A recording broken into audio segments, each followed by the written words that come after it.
Guys, welcome back to the Road to Recovery podcast. I'm Tommy, your host, with my amazing co-host, Ryan. How you doing, Ryan? I'm nifty. I'm dandy. Great to hear. Today, we're actually proud to have Dave Cottrell on. He's a health coach, both physical and mental. He's helped around 365 people for free over the past few years, and he's been doing it again this year as well. And I actually had a free call with him, and it helped me massively as well. So thanks very much for coming on, Dave. It's really appreciate it. It's all right. It's my pleasure. Thanks for having me. You obviously run a business called Mindset by Dave. I just wonder if you could talk a little bit about that. Obviously, what you do in the mental health space, because you're quite a prominent advocate as well. Yeah, there's a few different areas as to what I do really. I came into it, as you said earlier, from the physical health space originally. I was a personal trainer, and I was working a lot with things like eating disorder recovery and stuff. And I realized kind of that the habits that underpin a lot of that and the habit and behavior change, it was sort of ideas that could be applied to lots and lots of different sort of behaviors. And ultimately, that's what mindset coaching is. Mindset coaching is all about helping a person change the way that they think and the way that they behave. Ultimately, people want to change the way that they think because it impacts a certain behavior. And I came into it through that way. And originally it was all focused around one-to-one coaching. That was what I wanted to do. And then I got more into kind of group stuff, and I got more into the Life a Day project, as you said, which is the one that I've been running for 3 years now. So it's 365 people a year. So that's actually, in August, I'll hit my 1,000th person, which is a bit mind-boggling. But that just all came out of the idea that I asked myself the question, how could I help more people? And the answer that came back when I asked that question was, well, I could remove the barrier. I could remove the payment. I could offer out this. And I could offer this to one, and it was supposed to be 1 year. That was it. It was supposed to be 1 year, 365 people. And I just loved doing the project. It's helping other people like that. I actually felt better. Don't tell my paying clients this or anything, but I actually felt better. I felt better coming off the back of those calls. The free ones, I felt like I was doing more for the world than I was when I was building my business and stuff with the paid ones. And obviously, you have to build the business as well and all that stuff. But I really saw the value in these free calls. But I knew I couldn't do more of them than 365 a year. So in year 2, I added in the pay it forward idea. So each person I spoke to, they didn't have to do anything back for me. In fact, there's a rule built in that I would never sell, or I would never use any of their information or any of the stuff that people often tend to do when they give you away free stuff. And but I've thought, right, well, I don't want them to do anything for me, but how about if each one of those people did something for somebody else, whether that was like buying them a cup of coffee, or taking someone who's just had a child a lasagna in case they can't, they don't feel like cooking, or whatever it might be, help a person move house, all those things that we can't do right now. And that was year 2. And in year 3, it moved into what's called a Life a Day. It takes a village, which is the idea of that being is that I asked other coaches, Tommy, we met, I think, through Ben Coomber. I asked him to do some stuff. I asked other coaches that I'd met through BCN to do some stuff. I asked local coaches like my sports therapist to give away some sports therapy, local personal trainers to give away sessions. Some of the other BCN graduates gave away nutrition seminars and stuff. So that was the idea, is because that's the thing with the change in the face of mental health. It does take a village. It takes more than one person and their ideas. And I thought, right, well, how can we do this under something that I help them promote, they help me promote? It's mutually beneficial for both parties, plus it's beneficial for whoever's getting the free stuff as well. So it works out kind of for everyone. So that was it in its 3rd year. It's been a nightmare to manage, obviously, because most people right now, they can't do the things that they wanted to do for this time. So there's been some people who've given away some stuff online, but I've really not pushed anybody else to be giving stuff away for free during this period, because and so that's one arm of it, which is the one-to-one stuff. The other arm of it, which I'm absolutely obsessed with right now, is education, is doing mental health work for children, and particularly sort of like early to late teens, like sort of late primary school in the UK, which I think is like late end of elementary school or even middle school in the US, that sort of age into the sort of high school. And I run a show called the Mental Health Family Hour every Tuesday, which we stream live to schools. and to to kids who are at home and to families that are kind of homeschooling kids and stuff. And that's become that, I suppose. Those two are my passion projects because I do both of those two things for free. And then the business now, how I take care of the business is I do corporate. So I do corporate wellness events and stuff. So I go in and talk about mental health and stress management and all that type of stuff in businesses. That pays my bills, so I can then carry on doing the free stuff. I guess what I was going to ask was, since you've obviously started in the kind of mental health space, when you started, did you feel there was a lot of stigma there? And do you feel that anything's kind of moved on since then? Because I feel, especially as a male talking about mental health, you're meant to have this kind of stiff upper lip. You're just meant to go on with it. And males kind of tend not to talk about their problems. But I feel recently, personally, myself, with a lot of celebrities obviously speaking out about mental health, I feel it's kind of in some way ease the stigma that surrounds mental health. Would you kind of feel anything about that? Yeah, I mean, the stigma is a really, really messy one, right? Because this is going to be a hugely unpopular opinion, but the stigma is contributed to both by people who aren't, who like don't really know or understand about mental health, but it's also contributed to by people who do, because people who do understand mental health almost sometimes take the attitude that everyone else should understand us the same way we understand ourselves, right? I'm 38. I grew up with bipolar disorder. I was diagnosed when I was 14. So I've had 24 years since that diagnosis, and I'm getting okay at it now. Some days it still comes along and completely honestly owns me. But the majority of the time I'm okay with it now. But that's after a life now, a quarter of a century of learning about the condition. And for me, the idea that someone else, if I spoke to them, should understand bipolar disorder or depression or anxiety to the level that I do, it seems like a ridiculous thing to ask someone, Right. But you often get what you'll see. I often say this happens in fitness as well. You have like two sort of polarized areas of fitness. You have the kind of, you have like the people who are like hardcore, let's push, let's kill every Monday and let's crush every workout.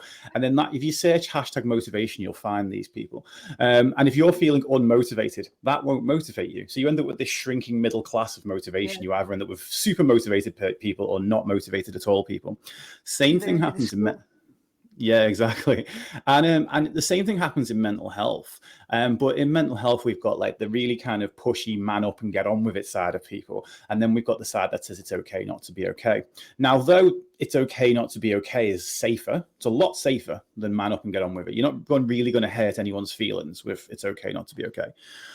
But it can encourage people to just never really try and make any progress, because it can encourage people to kind of get stuck, and that's a really messy place. And it's weird because I love to the most part the mental health industry, but it's an industry like any other industry. It's got people in it that have all the best intentions but put it out wrong.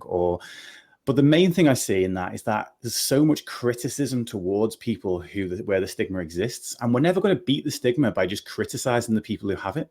It's about educating. It's like, if someone's trying to learn about race and they make a misstep with something they say and someone labels them a racist, that pushes that person back. The same is like if someone's actually trying to move forward with anything, I know you've come up a lot across people that instead of trying to learn and trying to develop a conversation about kind of eating disorders or dietary lifestyle choices, instead of actually trying to have a conversation about those things, they just shout at each other. And that happens in the mental health space, and it's really sad to see, because I wrote a podcast episode about 4 months ago called "Don't Tell Me to Don't," because everything I saw on mental health was the what not to do. So like it'd be like, don't speak to a person with depression like this. Don't speak to, if someone says they're suicidal, don't do this, don't do that, don't do this. And they never said what to do. So as a result, what would happen is someone who didn't really understand mental health would be like, well, I went up and said that thing. Like I asked the person, it'd say things like, don't say to them, have you tried yoga? Oh, so like, God. exactly, because it's like, it comes from a good place, because they're saying that's quite a dismissive thing to say to a person. But if someone, like, people want to help, right? This is kind of where I think one of the issues lies, is that everyone does actually want to help. The majority of people are actually quite nice. They really are. We just all have different ideas on how we should communicate, I hate the word should, how we should talk about these things. So yes, the stigma is still there. And I think And I think it's different. It's definitely different. I've only been in the mental health space for 5 years, and because I run a podcast myself, and I love talking to the people who've been in it for sort of 20 years, because they've got real perspective on this about what the stigma was like 10 years ago. And I think the stigma it's shrinking, but I think there's a lot of work to be done, and there's work to be done by by people understanding more, like the people who don't understand mental health at all. There's work to be done there by those people taking an interest, and there's work to be done in the same area by people who do understand their mental health, offering education to those people, and having good conversations with them rather than just telling them everything they're doing wrong. I know obviously maybe the vegan word is probably might be a swear word on this podcast. I'm not sure, but the way I often think about it is, ages ago, I actually I like to talk about communication, whether it's someone who I'm not vegan personally, but if I was talking to a vegan and their idea was trying to kind of, I suppose, advertise and advocate for that lifestyle, the way I'd talk to that person is, if you remember, like last year, I think it was, there was those girls that went into the restaurant, the steak restaurant, and played noises of dying cows while the people were the DXC people. Yeah. So here's the thing: is that when you're trying to advocate for something, there are two real techniques for advocacy. There is look after the people that are already on your side, or there is attract other people in. There's attract other people into your way of thinking. And the thing is, with that particular move, like that would not have attracted a single person in that restaurant in. If anything, it would done what I said before, like when the motivational person says, let's go crush Monday, and then the person who's only barely ready to get out of bed says, that's not for me, and then stays there feeling more unmotivated. If anything, it creates more of a divide. Now, like, if people want to create more of a divide, then great. But chances are those people that went into that restaurant didn't want to create a divide. They probably, if they look at what their actual goal is, they probably want to create more vegans. And it's like, okay, is that going to create more vegans? No. And I say the same thing about mental health. Is berating a person that doesn't understand about mental health, is expecting someone else to understand your mental health as well as you do, despite the fact that you've had your entire life to get to know it, is berating that person ever going to turn that person into a convert? And we don't guilt ourselves into things. We don't guilt other people into things, because it's not the right step. We educate and we have conversations, and that's one of the things that I think, like, in every industry is lacking now, is good conversations. It's conversations where people talk with mental health. They say we want to normalize the conversation. It's like, okay, a normalized conversation doesn't have banned words. It doesn't have banned terms. It's like, can you imagine, let's have a normalized conversation about football, but you're not allowed to talk about Chelsea. It's like, it just doesn't make sense. Like, it says, basically you're having a normalized conversation. Now, the phrase, for example, commit suicide, it's not banned exactly, but it's not considered helpful in the UK. It's not a crime anymore.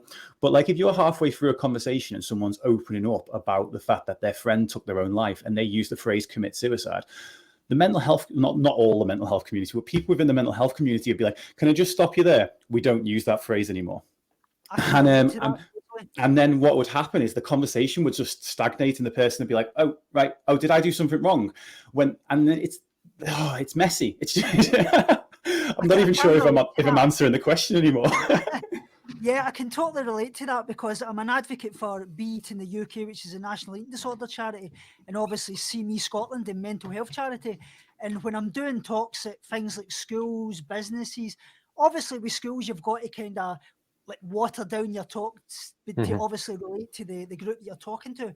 But when I'm speaking to adults as well, I'm not allowed to mention things like anything like your feelings I want to commit suicide. You've not got to mention suffering, because they believe that using the word suffering is coming off as like a victim mentality and things. And I feel in some ways it kind of detracts for your message and how important the actual feeling of what your experience actually is, just like you're actually saying there.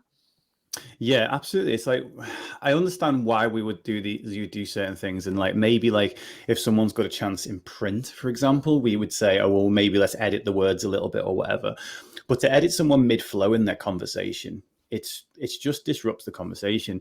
And it's like, all it does as well is when we push too many things to one side, triggering for a person, eventually what happens is the level of what a person considers triggering reduces. And by reduces, I mean it's like something that was quite offensive would trigger the person.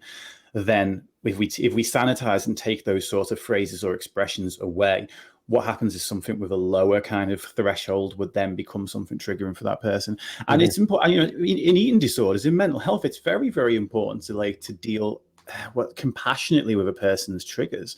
But there's a great expression I heard last week, which or even the week before. It was about parenting, but it's something that has really struck a chord with me in coaching, which is the idea is as a coach or as a parent. It said, as a parent, your job is to prepare the child for the road, not prepare the road for the child. And that phrase really struck with me, and especially about being a coach. I was. What they were talking about, this idea of a snowplow parent, every obstacle they possibly see, they just get in and remove for the kid. And what that does is it gives the kid a pretty comfortable ride, but it doesn't teach the kid self-efficacy. And I will put my hand up and admit that when I was a new coach, that was the type of coach I was for my clients.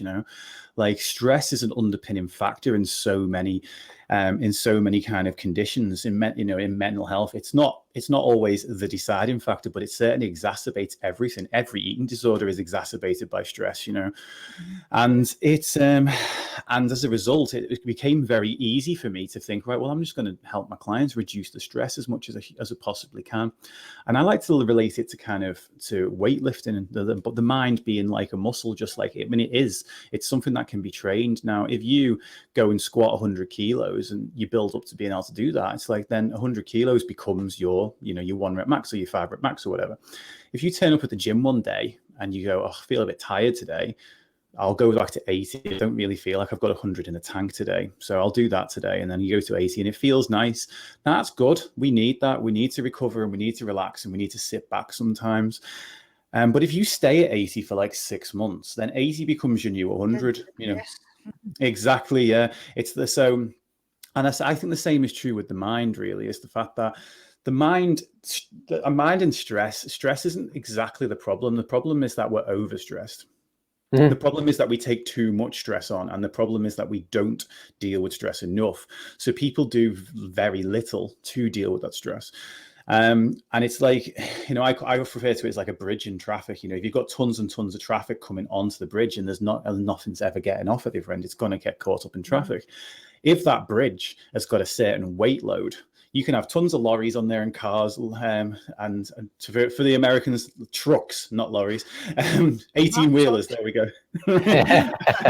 You can have a bunch of 18-wheelers. You can have a bunch of and it can be, and the whole time, this whole bridge can be like 5 kilos below its capacity or whatever, and then one little stress comes along, like someone just on a tiny little bicycle, and then the whole thing comes crashing down if you're not letting that off. And that's the thing, is often it can be what it seems to be the little things that set us off. But with stress, with building that muscle, if you were to just basically pick up a dumbbell and start curling it, there'd be, you get a bit of a pump on it. It feel like your biceps growing briefly and all the rest of it, and then it start hurting. And if you just, let's say you switched off the pain response and just kept on going, right, it'd snap more and more and more, and you'd end up with like an actual torn bicep, and it'd be more harm than you good. Too much work would be too much harm. Same time, if you never pick anything up again with that arm, if you just put that arm in a sling and never use it for anything, it's going to atrophy. It's going to get weak. It's going to shrink. And the same happens with your mind. People often, they get to a point of burnout, or they get to a point of kind of like, I don't know, well, a mental breakdown, as it's often referred to. And that person, rightly so, in that moment needs to kind of shrink their comfort zone, go into survival mode, and then minimize a lot of what they do. But then it's the case of how do we get back from there, which is why I say it's okay not to be okay. Because sometimes if it's treated as a destination, if it's treated as a sort of stopping point on the way back to getting you recovered, great.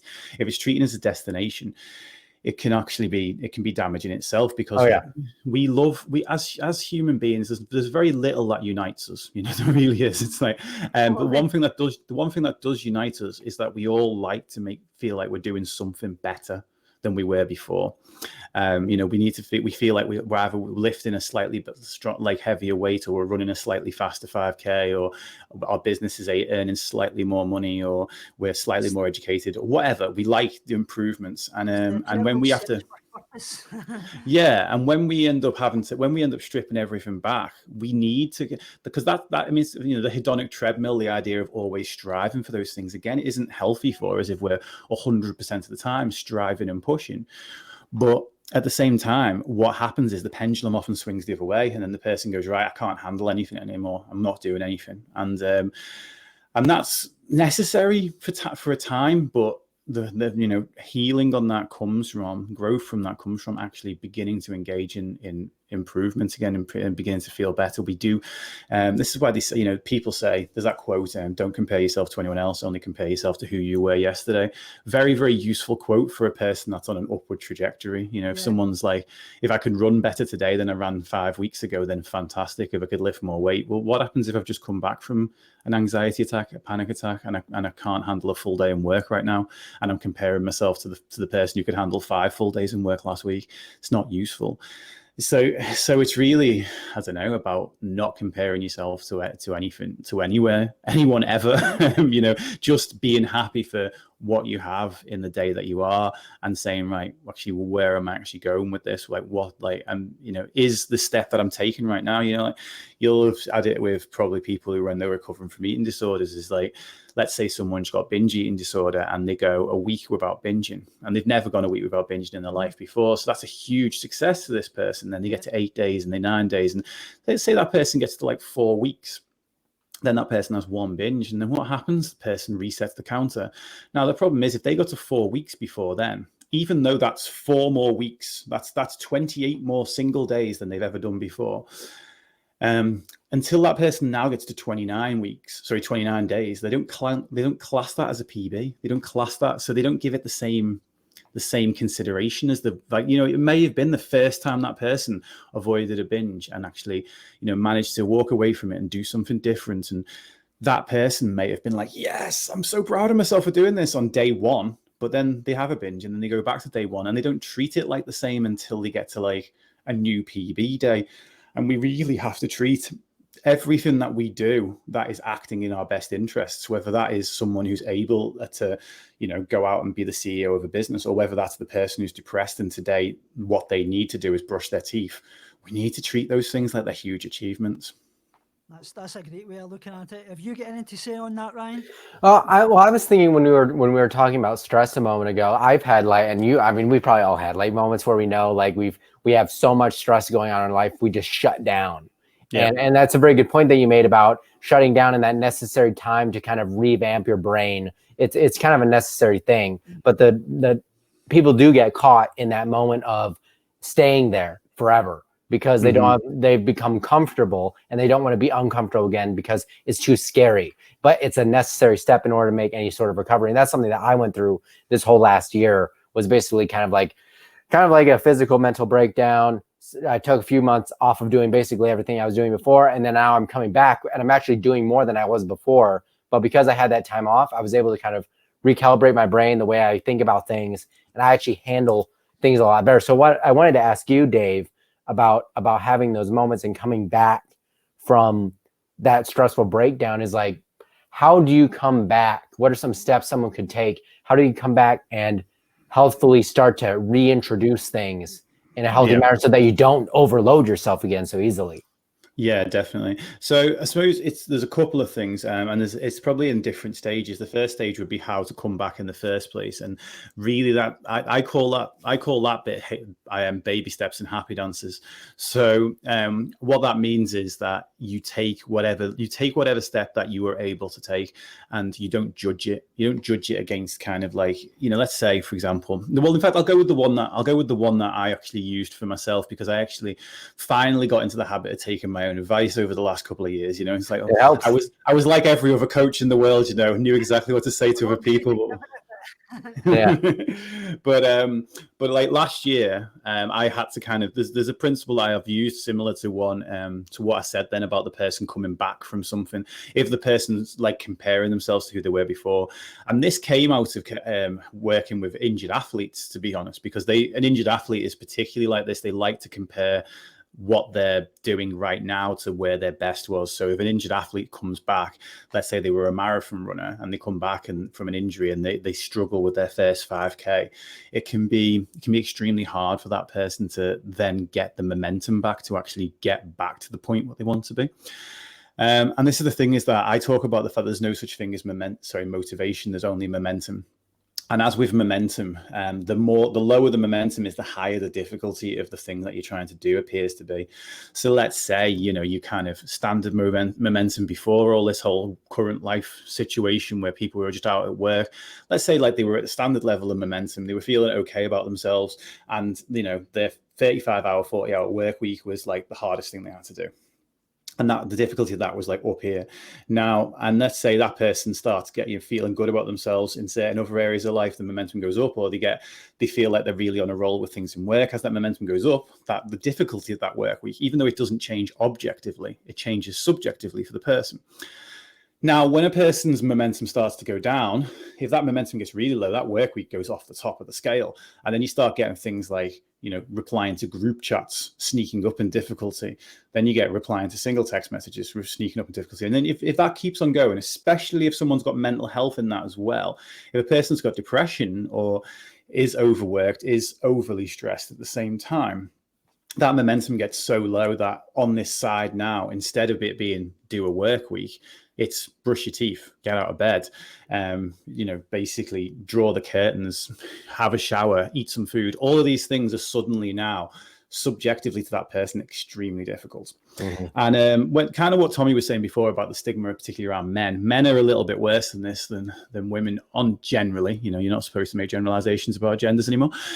But in my experience of working with clients, women will open up about these things a lot earlier and will be a lot less judgmental of themselves. Doesn't mean that they're not. They're still quite judgmental of themselves, but men really beat themselves up when they struggle with something that they think should be easy. That's why I hate the word should.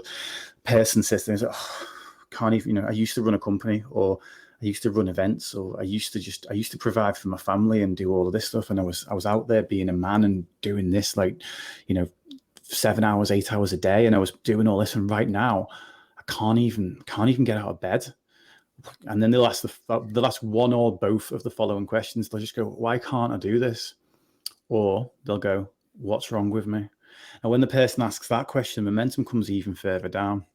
And this is where in order for a person to get back, what we have to do at that point is actually say, you know what? Okay, what can you do? Rather than why can't you do this? How could you do this? What can you do? What could you do right now? And the answer, that'll come back, and it'll be like, oh, maybe I could get out of bed. And it's like, okay, let's start there. And then the thing is, how we treat that, the value we give it here is extremely important. So if the person goes, oh, well, I just got out of bed, big whoop, it's not really worth much, is it? Then that person's not going to generate any momentum from that whatsoever. And that person might be stuck there stuck in that sort of cycle for a long period of time. Instead, that person needs to treat that like it's the biggest thing in the world that they've just done. And it is, this is the thing. It's it's not even like you're lying to yourself, because in order to get out of bed when momentum is dragging you down that hard, it's so much more of an achievement than the person who's kind of just riding that wave on the momentum being high and things being easy for them, because subjectively it's more difficult. Therefore, they are an absolute champion for getting out of that bed in my eyes. And we treat it like that. And when I used this myself, 2 years ago, I was training for the Manchester Marathon. Now, this is much less of a spoiler-ridden conversation when I've not got a medal hanging right there. So you're just gonna have to forget that's there. Just ignore that for a minute.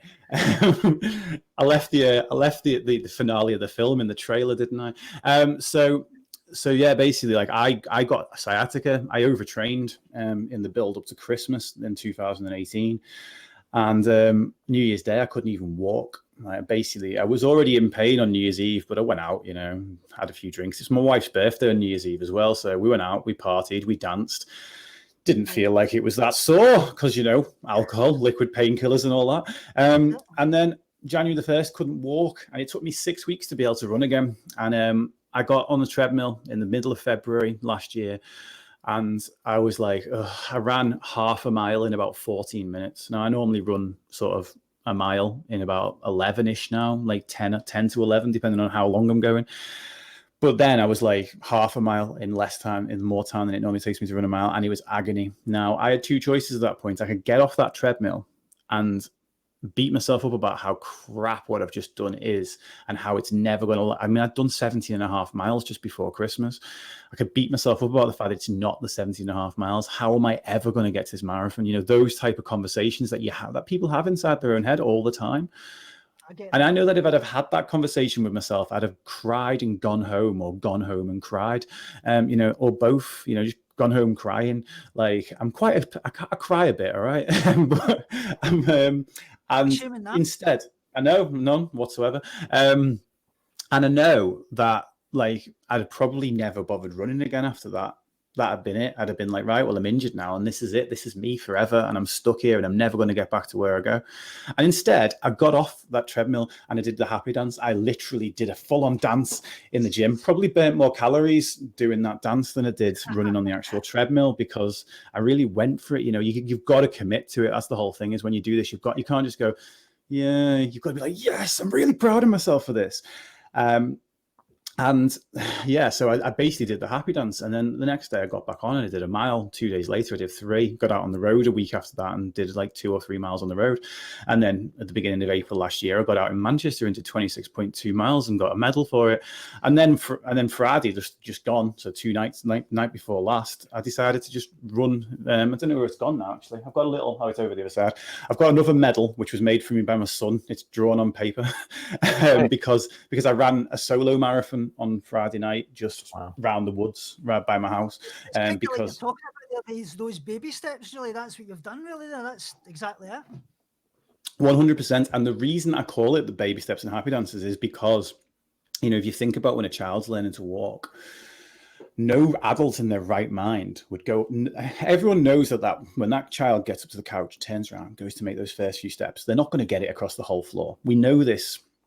But no adult in their right mind runs up to them, rugby tackles them to the floor and says, don't bother doing that until you can get across the whole floor. Because we know what it'd do to the child's confidence.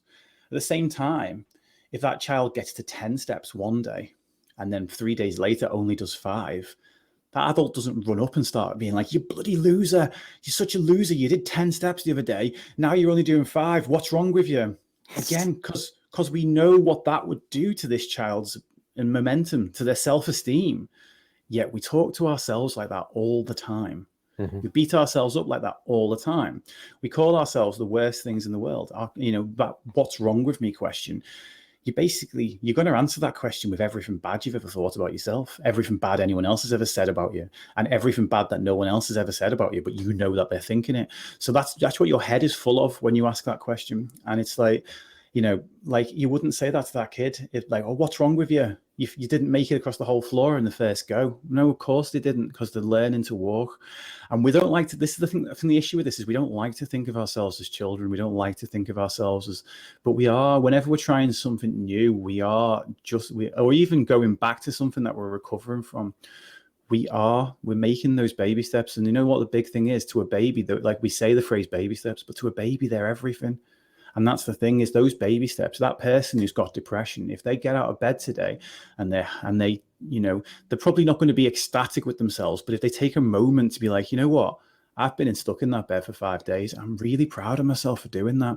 Then the next day they might brush their teeth. The day after that, they might have a shower and open the curtains.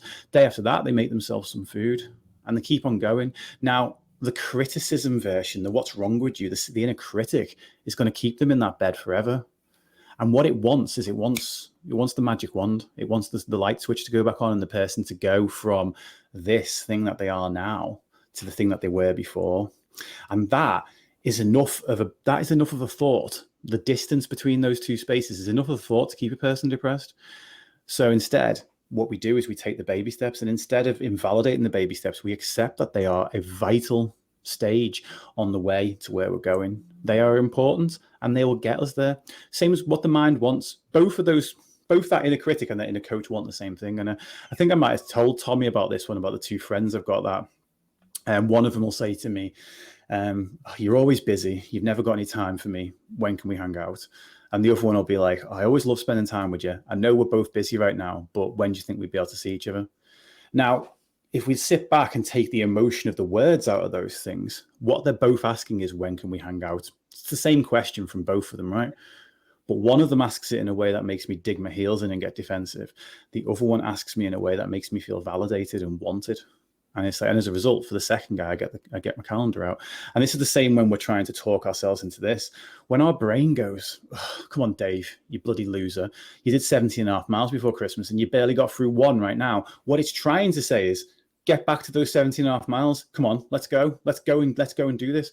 But what I hear it as, and what it feels like an attack. It feels like shame. It just feels like the most unmotivating thing on the face of the planet. And as a result, I don't take the step. And that's the difference. Taking the step. There's 2 ways you can do it. I suppose there's 3 ways you can do it. You can either not take the step. You can take the step and feel miserable about yourself, or you can take the step and feel proud of yourself. One of those 3 ways will get you some progress. The other 2 will kind of keep you in the hole. Totally relate to that, because I've talked about this quite a lot about eating disorder recovery. A lot of people say to me, what's the best way to recover from an eating disorder? And I just say it's taking that first step to recover. But a lot of people say, well, today's a bad day, I'll do it tomorrow. But when you always say you're going to do it tomorrow, that tomorrow ends up in the next day and the next day and the next day, because your eating disorder's just controlling you in another way, I believe. Oh, no. Yeah, totally not. And me and you, I'm sure everyone out there has been at some point with something, done that, where they're like, tomorrow I'll do that. I do it all the time still with certain things. But one thing I wanted to mention is, so you seem to be someone that's really a proponent of the use of positive affirmations. Mm-hmm. And this is something that I've talked about, like on my Instagram and stuff that I've mentioned before, is I don't know if this would be something that you would recommend to people, but I try to do this thing every day where I wake up and I say 10 things that I like about myself, or 10 things that I like about what I'm doing, like positively for myself. Is that something that you would recommend to clients or people that you're working with? Is some level of that? I mean, as you mentioned, it's kind of doing that by like getting out of bed and then saying like, damn, that was like a really good step. Like that's partially what that is. Yeah, I mean, that's definitely something. That's definitely something I'd recommend to someone, particularly someone who has an issue with body image, because that person has said more than 10 things a day to themselves in the opposite direction. Like they've either said, you're so fat, or you're so ugly, or all this type of stuff. Like they've said horrible things to themselves over and over again. And the way I like to think of self-esteem in that respect is it's like a bank statement. It's like a bank balance. And when we say positive things to ourselves, the important thing about self-esteem, that a lot of people misread, is the word self that comes at the beginning of it, because we spend our entire life looking for self-esteem from external sources. We look for it from our parents, then we look to it from our teachers, then we look to it from our girlfriends or boyfriends or partners, and then we look to it for, like, if we have a sports coach or a music teacher or a dance instructor or something outside of school, we look to it from all these different places. And the thing is with that is, like, if you get it, it feels good, but it's a little bit like a drug in the fact that it gives you a little hit and then doesn't really last, doesn't really do anything, because it doesn't change how you actually feel about yourself. It just disagrees with how you feel about yourself and feels kind of nice. And unfortunately, with it, when it comes to compliments as well, it's like we accept insults way more readily than we accept compliments. Mm-hmm. Like I'll go with it. While I've got an empty can of Pepsi Max here. Normally I'd be like, right, okay, I've got a glass of water and I've got a glass of poison. Which one do you want? Which one are you going to take? And everyone will be like, I'll take the water. Like, okay, cool. All right, I've got a compliment and I've got an insult. Which one are you going to take? And like, people more readily accept the insult, even though the insult is poison, right? I think the same again. We have to give those compliments weight. Now, the only way we give those compliments weight is to start believing them ourselves and start saying them to ourselves. So yeah, when you said before, Ryan, about someone saying things that they like about themselves, if someone doesn't like anything about their looks, even if you can get that person to start to say, well, if I'm the type of person who is finds it important to try and improve, I'm kind to other people. If you can start to get that person finding things that they do like about themselves, then they start to become more compassionate towards themselves. And when they become more compassionate towards themselves, this is a bit where like sort of body dysmorphia almost kicks in, really, is the fact that a person who's more compassionate to themselves sees a more attractive person in the mirror, regardless of having anything ever change. I don't know if you've ever read a book called Psycho-Cybernetics. So I think it's from the 70s, but it was from a guy who was a plastic surgeon who calls Maxwell Maltz, his name is. He was a plastic surgeon, and he went on to become, I think he either was already trained in psychology, but he went on to work in psychology because he found that a lot of the people he worked with, you get, people that he'd do the plastic surgery for and they'd be super happy afterwards because it had changed that feature that they really didn't like. But you'd also get people that just didn't see themselves any different despite the fact that they were outwardly completely different. And he started realizing that it's actually the picture that we hold inside here of us that dictates where we feel our value or our worth is.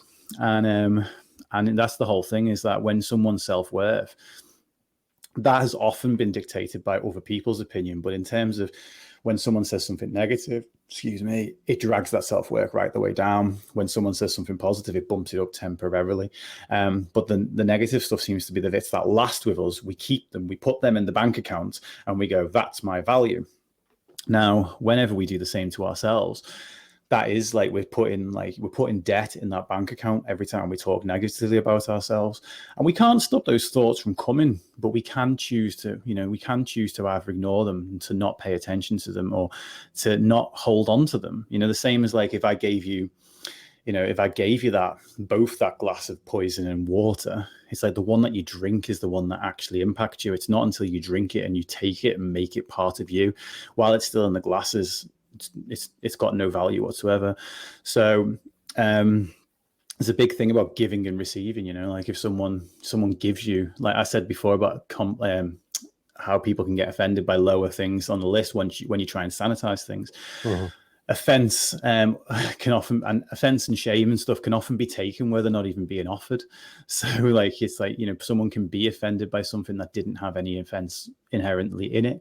It wasn't aimed at that person. In fact, I had a conversation with someone on Instagram the other day about certain use of language, and I was trying to help her to write the post better in a way that, again, what we talked about with the vegan thing before, like she was writing posts about a certain thing in body image, but she was writing it in a way that really attacked people, that not attacked, but it was the type of language that had pushed the buttons of the people the exact people that she's trying to help. So I sent a message and I was like, what, why not try and write it up this way and all the rest of it? Because personally, I find these words to be a little bit triggering. And she replied saying, oh, I'm really sorry that you felt personally attacked by that. And I'm like, what? At what point did I say I was personally attacked? I was just trying to say that your use of language could be slightly better. But this is the thing, is like when we do with ourselves, we do attack ourselves a hell of a lot. And it's about changing that dialogue, by starting to actually, that's you accruing the debt in that sort of self-esteem, right? And then when you start to compliment yourself, you're starting to pay in and start to actually get out of that debt a little bit. Now, if you've had 30 years of your life paying into that debt, and then, 3 guys on the internet come along and say, let's do positive affirmations, then it's going to do something, but it's not going to straight away give you the impact that you're actually looking for. And that's why I think doing it daily is a good idea, because I think it's about conditioning. We talk about strength and conditioning and muscles, condition and muscle, condition and athlete. It's what we're conditioned to. And this is actually one of the weird things. When people come to me, they often think, oh, I'm going to flick a switch and change things in their mind, and then suddenly. Yeah. And don't get me wrong, sometimes we get that. Sometimes we have those full-on light bulb moments, and then things change. But they change to give a person that big boost of momentum, and then it's what they do after that. And it's about the conditioning. So like if I go back to being a personal trainer, if I tell a person that press-ups will build your chest, that's great. If that person never does a single press-up, not getting a built chest. With this, if we tell people that affirmations do it, in the same way that press-ups don't build your chest on the second that you're doing them, they build your chest when you do 3 sets of 10 and then go and recover for a couple of days and then go back and do 3 sets of 10. And then, and then the cycle continues. With mental stuff, with mindset stuff, it's similar. We do our 5 minutes of mindfulness in the morning, and the impact of that mindfulness is not always at that moment. It might be later in the day, or it might be the next time, or it might be that the meditations that you do now, really you get the impact of them in like 3 months. It's the delay, it's delayed gratification. So, but yeah, I would say that, people to do that regularly, because over time, it doesn't seem like it's given them much in the instant. Whereas when you say to yourself, oh, you suck, that takes away from you in the instant, right? It's like, it's almost an immediate thing. And the way I talk about this is that negativity comes natural, but positivity takes practice. Yeah. And this is the thing. People are like, oh, well, you've told me that I should just think positively. I started thinking positively, and it didn't, and it, didn't really have the effect I wanted. And it's like, well, no, you actually, it takes practice. Like, I like to think of this thing as YouTube. Like it learns what you're spending a lot of time watching, and if you spend a lot of time watching things, it gives you more of that same thing. What's that, Tommy? You're constantly programming it, and it gets to be like an artificial intelligence type thing. So yeah, same as Facebook, really. What you follow, it will throw up. Yeah, exactly. And that's the thing, is that it takes a little while to change that. So if in your head, you're playing, I suck, I'm the worst in the world, the little YouTube algorithm up here will be like, up next, here's that time that you really messed up in high school. Up next, here's that time that you wanted to ask that girl out and you ended up bottling it and running away. Up next, here's that time that you wet yourself in science, whatever. Unfortunately, these are all true stories. Funny moments. But yeah, but the thing is, when our brain replays those, it reaffirms the thing.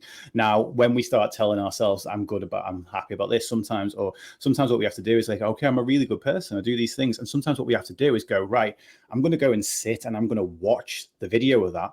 I'm going to go into the YouTube search bar up here, and I'm going to put, Dave's kindest moments in, and I'm going to watch the highlight reel of it. And I'm going to sit there, I'm going to meditate over those things that I've done that I'm proud of. Now that's going to really start kind of getting the ball rolling even faster as well. So yeah, I would say, if you think about it, when you say, because it'll be like up next, all of those things, as you say, you really need to kind of invest with kind of changing a mindset, because I used to relate this to squatting or to any sort of weight exercise. If a client came to me that had learned to squat from someone else and they'd learned to squat badly, it was harder for me to get that client to squat than to someone to squat correctly than someone who had never squatted before in their life, because they're trying to undo these bad habits. Mm-hmm. So absolutely, I'd say commit to these things. And some people get the results early, but most people won't. And when most people don't get the results early, they go, well, this isn't working, so may as well not bother. So yeah, commit to it for a good period of time, and don't just say it, feel it. That's important. People with gratitude lists become like really, really good at writing them. It's like 3 things I'm grateful for. I have food, I have a house, I have a car, and they just write the list at the end of every day, and they don't feel it. I'd rather the person took one thing and was like, what would my life be like without that thing in? And then think about it, and then put it back into your life, and then go, and then imagine if it was, especially if it was a person, it's like, how would I want to show that gratitude to that person? And then feel the gratitude that you'd want to give to that person and stuff. And now that, again, it's like, it's what we engage with, it's like, it's the things that we actually spend time focusing on. And it's the same with eating disorders and with body image, when we spend time thinking about food and watching food shows and and following food accounts on Instagram and just constantly replenishing it, it eventually becomes all we think about. We want it to be the other way around. We want the kind of the positive aspects of things. We want those things that we like about ourselves, that self-esteem. We want that to become automatic. We want the algorithm to learn, but the algorithm takes a bit of time to reprogram. Yeah, I think that's a really good point. I think that's a great point to kind of end this on, is that no matter what you're doing, whether it's your mental health, physical health, or both those things, usually it's combined. It's that you really have to take the time and consistency to build up that repetition in your brain so that you create a new habit. Because I think, can't remember how many weeks it takes to actually build a new habit, but it's like it's several weeks to actually get something going. It's 22 days, is it really? Usually. Yeah. And with things that you've been doing for years and years and years, it can take even longer. So I think as long as you're putting in the actual work and you're actually giving it full heartedness. Yeah. So Dave, on Found Out, where can we find you? If you look for Mindset by Dave everywhere. There's a few places. I'm everywhere. The main places I work, I suppose. Instagram is my favorite on terms of social media. Favorite and least favorite at the same time. I hate it. I love hate it. It's like being bipolar. It's wonderful. But most of my Instagram content finds its way to Facebook. I like Facebook for interacting with comments a bit more, like the people chat a bit more on Facebook, so that's kind of cool. Twitter, I dip in and out of, but I use it mainly to promote the free projects I'm doing. So, and then Twitch is one of my biggies at the minute, because I'm doing that mental health family hour on Twitch. I'm actually doing a workshop on Twitch in about 2 hours on stress and stress management. And the Twitch is where I do that mental health family hour at 10 a.m. on a Tuesday. That's 10 a.m. UK time. So if any Americans want to watch that, like, you're gonna have to get up at 4. But it does replay to YouTube afterwards. But the reason I would really like a few extra people to come and check out the Twitch channel is because this is really far in advance. But on the 26th of February next year, so 26.2, I am hosting a 26.2 hour mental health conversation on there. It's called the Mental Health Marathon. I'm going to have a physical location. We're going to haul all the computer gear down there. Hopefully have a couple of techs with me for the day that they can manage the stream while I try and manage to stay awake and talk about mental health. But the idea is to have a mental endurance event, because, you know, like I run marathons. I ran a marathon for one of the charities I'm representing next year. Like, that was the one I ran on Friday. But we've often got this thing where when people want to raise money for mental health institutes or for mental health charities, it's always a physical endurance event. Like, they do the 3 peaks, or they go and kayak around the world or something. I'm not sure if that one's been done yet. But it's always a physical challenge, and that's the thing, is we're always celebrating good physical health. And in order to get through 26.2 hours of lucid conversations about mental health, I think you need to have pretty good mental health, maybe. Or maybe just at least maybe not a good mental health, but certainly good mental endurance. Because obviously I have bipolar disorder, so that could arguably be that I've got who knows, mental health. But yeah, so that's grew into the message, really. Yeah, exactly. That was the point. Is I want to create something where, and there's going to be like loads of other people in on the conversation. I'm hoping to have I want to have all of them physically in the room with me, rather than having to kind of coordinate things over Skype and stuff. And I'm going to host it in Liverpool as well, because not a lot happens. I live near Liverpool. I'm from Liverpool originally. Not a lot happens in the north of England for mental health. Most of what's happening happens in London and sort of there or thereabouts. So I wanted something. In fact, Brighton's pretty good for mental health, and they're as south as you can get, really. But I wanted something in the north, and that's great. Yeah. That's great. Well, I really appreciate you taking the time to do this. I hope we keep in touch. I'd love to have you back on and get even deeper into some of this stuff, because I was just like sucked in. But anyways, thank you so much. Thank you, Tommy, as always. Killing it. Thank you.